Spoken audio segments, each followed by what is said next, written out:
Is your Booking.com app showing the wrong language or one you don't understand?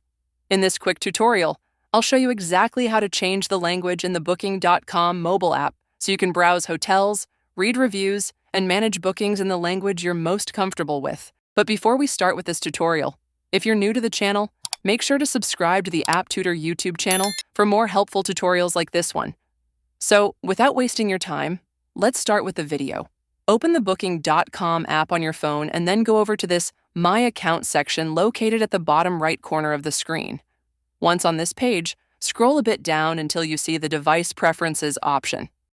At the top of this page, you'll see the Language option, so tap on this, and that will open our Settings app where you'll be able to see the Language option one more time. So let's tap on the Language right here, and then just select your language.